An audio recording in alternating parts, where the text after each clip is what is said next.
In 2018, the ECB's market research found that the average fan that was watching cricket was a 50-year-old male. In the larger scheme of things and how cricket, especially Test cricket, was starting to wane off, the ECB were in panic mode. Even Test cricket in its own backyard had started to take a bit of a backseat. Because when England's board went to renew their India broadcast deal with Star simply walked away. Of course, Sony eventually picked up that deal, but it was tens of millions of dollars, much lesser than what the ECB was hoping for. And it was at this moment that the ECB realized that even Test cricket, the purest format of the game, something that has been around for over 150 years, was not enough to suffice or was not enough to get them the kind of broadcast deals that they needed. And unlike a lot of other places that had eventually turned to T20 leagues as their cash cows, the likes of India with the IPL, Australia with the BBL, and even West Indies with the Caribbean Premier League, England could not do this. Despite them being the inventors of the T20 format, it was not played in the same way that it was played in the franchise leagues all over the world. And so for the ECB to come up with a tournament that would actually bring them substantial revenue, it had to be something possibly out of the box. And so their answer to all of this was the 100. Almost a completely different sport, a different format, and as the name suggests,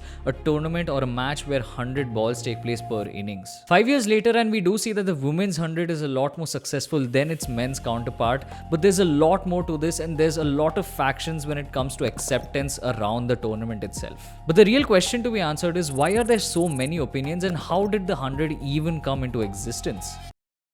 In October 2017, ECB's then commercial chief Sanjay Patel pitched a completely untested format to the ECB senior people. Their very first reaction, in Chairman Colin Groves' own words, how the heck is that going to work? But Patel's logic was simple. T20 cricket had already been taken by the other countries and been made into very exciting products. You had the IPL, you had the Big Bash, and that was just the tip of the iceberg. You had a lot of T20 leagues spawning up all over the world and increasingly getting a lot of revenue. If England and ECB really wanted something that nobody else had, then they would have to innovate, they would have to move ahead from the T20 format. And it wasn't just Sanjay Patel who was thinking about this. Because if you look at this timeline here, you'll see that it starts way back in September of 2016, wherein even the counties had voted in favor of a new city-based T20 competition. From there, of course, in the October 2017 pitch, Sanjay Patel talks about the 100, a 100-ball format that he then wants the ECB to try out. In April of 2018, less than a year since the pitch, the ECB decided to announce the 100. And you need to keep in mind that this has happened without any prior consultation to the counties. While 2020 was supposed to be the initial year of launch, owing to COVID-19 that never really happened. And so the actual launch took place in 2021 in July. While this is the brief timeline, it wasn't all smooth sailing. In fact, there was a lot of conflict in the background, something that we'll touch upon, and also just a lot of things that were still undecided. Be it kits, the kind of brand colors, the kind of venues, a lot of it was still up in the air. Put simply, this wasn't a smooth rollout. There was clearly a lot of internal conflict, because while some counties were okay with this idea because in the long run it would benefit them and it would get them the kind of revenue that they needed to just sustain themselves, a lot of the other counties that were a lot more prominent were simply disappointed. In fact, a very prominent county like Somerset wanted to seek legal advice because they wanted to sue the ECB. Apparently, this was over an alleged broken promise when it came to the hosting rights of the tournament itself. But that wasn't all. Even a very prominent county like Surrey rejected ECB's market research altogether publicly. And of course, for the 100 to eventually go through, the ECB needed at least a 2/3 majority when it came to voting from the different counties to be able to actually go ahead with this idea. And so when prominent counties like Somerset or Surrey were going out and making these sort of remarks, it definitely did not augur well for the 100. In fact, the situation was so bad that the county CEOs were told about the concept of the 100 in a room at Lords. And shortly after that, these were already given out to the media. And of course, the reason for all of this chaos was just one number that a lot of counties were uncomfortable with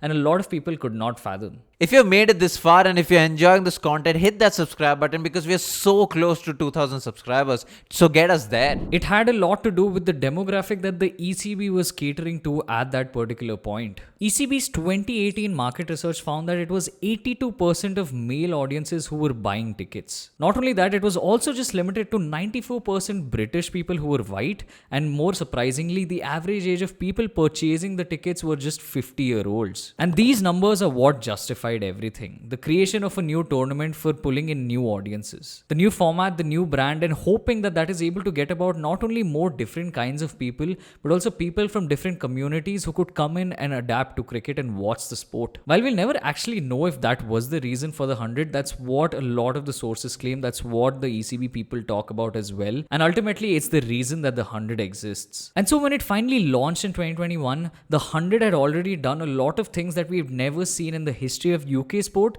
but also in world sport. For starters, they inaugurated both the women's as well as men's competitions on the very same day. The official opening game of the competition was the first women's match of the 100. All the teams involved fielded both the men's as well as women's team in the competition itself. And along with that, most match days were also double headers where the women's game would take place first, followed by the men's game. And in that regard, this was a bit of a trailblazer for women's sport, right? It was a great advert to ensure that women's cricket was finally getting the kind of recognition that it had deserved. Despite the fact that there's so many leagues out there, the IPL has the WPL, the Big Bash has the Women's Big Bash, even the CPL has the Women's CPL, you still see that this was the first instance where both the men's and women's competitions were going hand in hand. The icing on the cake from an Indian perspective, especially if you're an Indian fan who's grown up watching a lot of IPL, was that at least in this case, when the Women's 100 came about, the Indian women's players were able to participate in this tournament. In fact, from the very first year in 2021, we saw a lot of marquee Indian players featuring in the 100, and that has been the case over the last few years. Jemima Rodriguez, for instance, ended up as the second highest run getter in the inaugural season of the 100, scoring 249 runs